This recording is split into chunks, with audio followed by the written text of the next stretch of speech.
ओवी is looking. अशा तऱ्हेने गॅस लागलेला आहे आणि ओवीसाठी मम्मा रेसिपी बनवत आहे. अरे लाईट गेलेली आहे पण मम्माचा जोश कायम आहे आणि ओवी इकडे वाट बघती आहे. Home made recipe, delicious and healthy, and I am waiting for my खाऊ. येस ओवी. Instant Cerelac.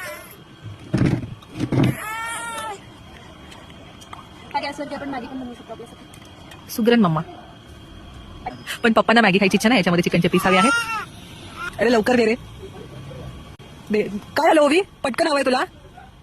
लज्जतदार. हा हा हा. मधुराज रेसिपी अगदी चमचमीत, चविष्ट आणि त्याची कन्सिस्टन्सी चेक करायची. करेक्ट. ती अशी हवी की ओवीला आवडलंच पाहिजे आणि ओवीने पूर्ण नाही केलं पाहिजे. येस. अशा तऱ्हेने ही कन्सिस्टन्सी आली पाहिजे. अजून थोडी कमी. ओके. इथे तोपर्यंत आमचं ची रेसिपी सांगू शकता का तुम्ही?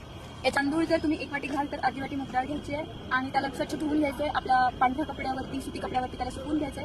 नंतर त्याला आपण थोडंसं तूप टाकून त्याच्यामध्ये थोडासा हिंग, जिरं आणि मूग डाळ आणि तांदूळ आणि थोडीशी हळद टाकायची आणि हे सगळं ड्राय रोस्ट करून घ्यायचं. आणि ड्राय रोस्ट करून झाल्याच्या नंतर याला मिक्सरमध्ये काढायचं आणि याची छान अशी पावडर बनवून घ्यायची. बनवते वेळी फक्त पाणी उकळून घ्यायचं आणि असं बनवायचं.